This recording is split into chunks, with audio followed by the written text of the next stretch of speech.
धनबाद से साइबर अपराध के खिलाफ पुलिस की बड़ी कार्रवाई सामने आई है। शनिवार के बाद सोमवार को भी पुलिस ने साइबर अपराध से जुड़े एक बड़े गिरोह का खुलासा करते हुए 4 आरोपियों को गिरफ्तार किया है। बताया जा रहा है कि यह गिरोह पहले गिरफ्तार किए गए साइबर अपराधियों से जुड़ा हुआ है। इसका नेटवर्क बलियापुर से लेकर टुंडी और चिरकुंडा तक फैला हुआ बताया जा रहा है। गिरोह का आरोप है कि ग्रामीणों के दस्तावेजों का इस्तेमाल कर उनके नाम पर बड़ी संख्या में मोबाइल सिम कार्ड जारी कराए जाते थे और फिर इन सिम का इस्तेमाल साइबर अपराध में किया जाता था। टेलीकम्युनिकेशन विभाग से मिली जानकारी के बाद धनबाद पुलिस ने पूरे मामले की जांच शुरू की और कार्रवाई करते हुए गिरोह के सदस्य तक पहुंच बनाई। इधर धनबाद के ग्रामीण एसपी एस मोहम्मद याकूब ने सोमवार को प्रेस कॉन्फ्रेंस कर पूरे मामले की जानकारी दी है। उन्होंने बताया कि सिंदरी एसडीपीओ के नेतृत्व में एक विशेष जांच टीम बनाई गई थी। इसी टीम ने कार्रवाई करते हुए साइबर अपराध से जुड़े 4 आरोपियों को गिरफ्तार किया। इससे पहले शनिवार को पुलिस ने छापेमारी कर 4 लोगों को गिरफ्तार किया था। सोमवार की कार्रवाई में भी 4 आरोपियों की गिरफ्तारी हुई है। पुलिस के मुताबिक इस पूरे मामले में अब तक 9 आरोपियों को गिरफ्तार किया जा चुका है। पुलिस को आशंका है कि जांच आगे बढ़ने के साथ साइबर अपराध से जुड़े कई और लोगों के नाम सामने आ सकते हैं। नमस्कार। जैसे आप लोग जानते हैं, 2 दिन पहले भी डिपार्टमेंट ऑफ टेलीकम्युनिकेशंस के इनपुट के आधार पर बलियापुर थाना क्षेत्र में रेड्स हुआ था, जिसमें बलियापुर थाना क्षेत्र के अंतर्गत शीतलपुर गांव के रहने वाले के द्वारा अवैध तरीके से सिम्स लेकर साइबर क्रिमिनल्स को सप्लाई कर रहे हैं और उसी के थ्रू साइबर क्राइम्स का एक नेटवर्क बना के अपना काम कर रहे थे।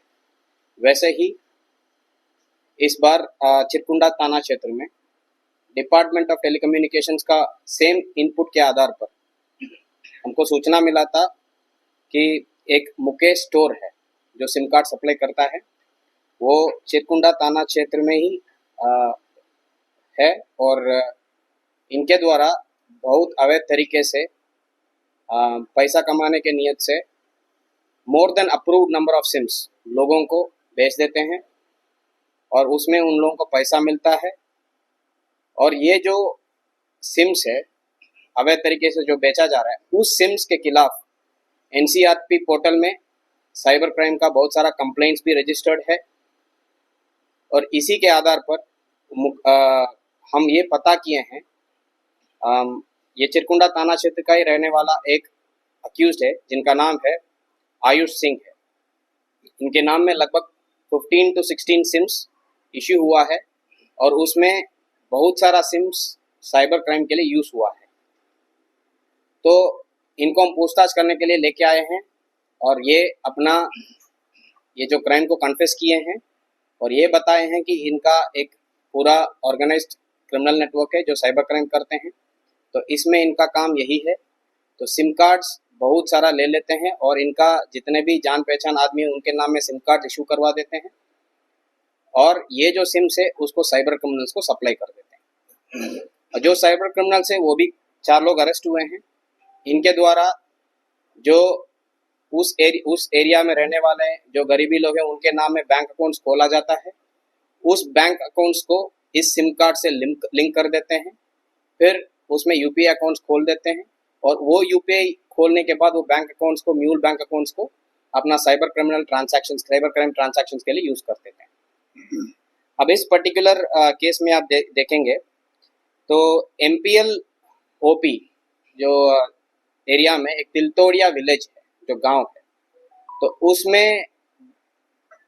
उसमें रहने वाला 4 लोग हैं जो प्रेम रविदास, विनोद रविदास, गुलाब रविदास, मोहन रविदास, 4 लोग अरेस्ट हुए हैं और इनसे पूछताछ करने पर अपना अपराध को स्वीकार भी किए हैं और इनका साथियों यानी सहयोगियों भी 9 अन्य लोगों का भी नाम लिया है। तो ये लोग भी पूरा साइबर क्राइम करते हैं। ये पूरा अपना स्वीकारोक्ति बयान में पूरा ये क्लैरिटी के साथ बताए हैं। ऐसा होता है कि जैसे ही ये लोग सिम कार्ड्स और बैंक अकाउंट को लिंक कर देते हैं अपना जो इनके नाम में भी जो साइबर क्राइम क्रिमिनल जो अरेस्ट हुए इनके नाम में भी बहुत सारा सिम्स इशूड है और वो सारा सिम्स के खिलाफ भी अगेंस्ट भी बहुत सारा कंप्लेंट्स आया हुआ है एनसीआरपी पोर्टल में। तो पहले ये जो सिम कार्ड्स है totally around 64 fraud SIM cards है जिसको फ्लैग किया गया है डिपार्टमेंट ऑफ टेलीकम्युनिकेशंस के द्वारा और उसमें अराउंड 27 सिम कार्ड्स है उसके खिलाफ एनसीआरपी का कंप्लेंट है। तो एनसीआरपी पोर्टल, 1930 पोर्टल, संचार साथी पोर्टल और चक्षु पोर्टल, ये 4 पोर्टल का डेटा एनालिसिस के द्वारा ये इनपुट हमको डिपार्टमेंट टेलीकम्युनिकेशंस के द्वारा दिया गया है। तो ये लोग ऐसा करते हैं जो जैसे ही SIM cards and bank accounts link होके रेडी हो जाते हैं, इस केस में पर्टिकुलरली यूको बैंक का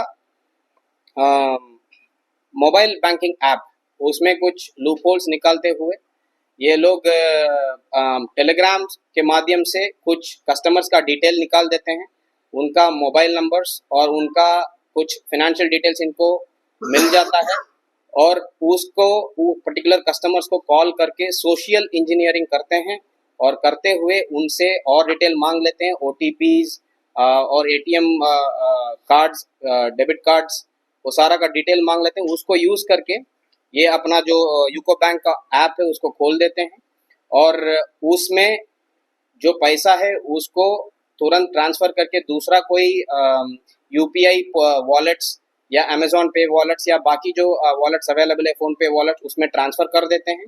और ये जो वॉलेट्स है उसका ओनर कोई या जामताड़ा में बैठा हुआ है या कोई दूसरा जिला में बैठा हुआ है, इनके साथ ये साइबर क्राइम में हेल्प करते हैं। तो जैसे ही उसमें पैसा डाल देते उसमें इनको एक कमीशन मिल जाता है। ये इस केस का एमओ है। अदरवाइज ऑल्सो जागरूकता देने वाली बात भी यही है कि साइबर क्राइम के लिए सबसे इम्पोर्टेंट चीज़ 3 चीज़ है। एक तो चोरी हुआ मोबाइल, सेकंड होता है फेक सिम्स, दूसरों के नाम में इशू किया गया सिम कार्ड्स को साइबर क्राइम के लिए यूज़ करते हैं।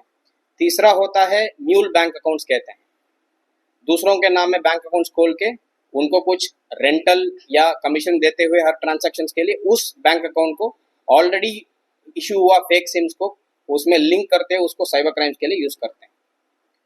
अब इम्पोर्टेंट चीज़ यही है, पब्लिक को भी मीडिया के द्वारा हम अपील करते हैं, यदि आपको लगता है कि खाली साइबर क्राइम तक साइबर क्रिमिनल्स को हम पकड़ेंगे, आप गलत हैं।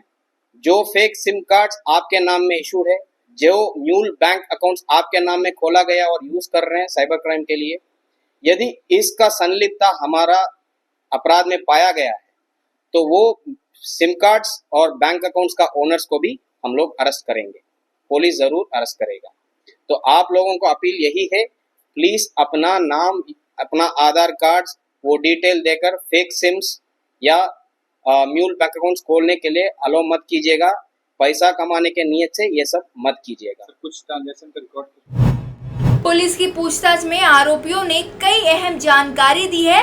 आरोपियों के मुताबिक गिरोह के सदस्य ग्रामीण इलाकों में लोगों को बहला फुसला कर मोबाइल दुकान तक ले जाते थे। इसके बाद उनके आधार और दूसरे जरूरी दस्तावेज का इस्तेमाल कर उनके नाम पर मोबाइल सिम जारी कराया जाता था। हैरानी की बात यहाँ यह है कि एक ही व्यक्ति के नाम पर 10 से 15 सिम कार्ड जारी करवाए गए। इन सिम कार्ड का इस्तेमाल आगे साइबर अपराध को अंजाम देने के लिए किया जाता था। पुलिस अब यह पता लगाने में जुटी हुई है कि इन सिम कार्ड का इस्तेमाल किन किन अपराधों में हुआ और इस पूरे नेटवर्क में कौन कौन लोग शामिल हैं। बता दें, धनबाद पुलिस का साफ कहना है कि मामले की जांच अभी जारी है। टेलीकम्युनिकेशन विभाग से मिली जानकारी और गिरफ्तार आरोपियों से पूछताछ के आधार पर पुलिस नेटवर्क की कड़ियां जोड़ने में जुटी हुई है। बलियापुर के बाद चिरकुंडा और आसपास के इलाकों में हुई कार्रवाई से साफ है कि पुलिस साइबर अपराध के नेटवर्क पर लगातार शिकंजा कस रही है। अब पुलिस की नजर उन लोगों पर है जो ग्रामीणों के दस्तावेजों का इस्तेमाल कर फर्जी तरीके से सिम जारी करवाने और साइबर अपराधियों तक पहुंचाने का काम कर रहे थे। फिलहाल इस पूरे मामले में 9 आरोपियों की गिरफ्तारी हो चुकी है और पुलिस की जांच लगातार आगे बढ़ रही है। पुलिस को उम्मीद है कि पूछताछ और जांच के बाद साइबर अपराध के इस नेटवर्क से जुड़े और भी बड़े नाम सामने आ सकते हैं। फिलहाल धनबाद पुलिस की लगातार हो रही कार्रवाई से साइबर अपराधियों में हड़कंप मचा हुआ है।